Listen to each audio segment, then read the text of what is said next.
Mancherial corporation పరిధిలోని వేంపల్లి శ్రీ భక్త ఆంజనేయ సహిత శివకేశవ ఆలయ భజన మండలి ఆధ్వర్యంలో వేంపల్లిలో నగర సంకీర్తన శనివారం ఘనంగా నిర్వహించారు.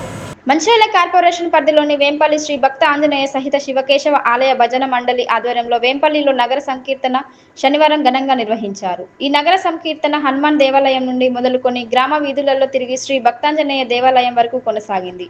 నగర సంకీర్తనకు స్త్రీలు మంగళహారతులతో స్వాగతం పలికారు. భక్తి భావ గీతాలతో జై శ్రీరామ్ అనే నినాదాలతో వీధుల మారుమోగాయి. హనుమంతుని ప్రతిమను ఊరేగింపుగా మాలదారులు భక్తి భజనలతో కోలాటాలతో హోరెత్తిపోయింది.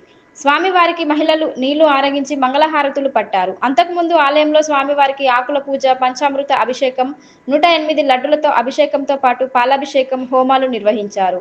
ఈ సందర్భంగా ఆలయం వద్ద నిర్వాహకులు భక్తులకు అన్నదానం చేశారు. అనంతరం భజన మండలి సభ్యులు మాట్లాడుతూ నగర సంకీర్తనకు వివిధ రకాలుగా సహకరించిన దాతలకు ఆ భగవంతుని కృపా కటాక్షాలు వారి కుటుంబానికి వారికి కలగాలని కోరారు.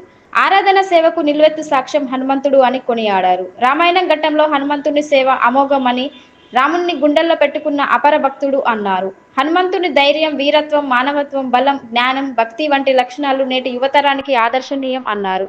నేటి యువత హనుమంతుడి లక్ష్యంతో ధర్మాన్ని కాపాడాలని వారు అన్నారు.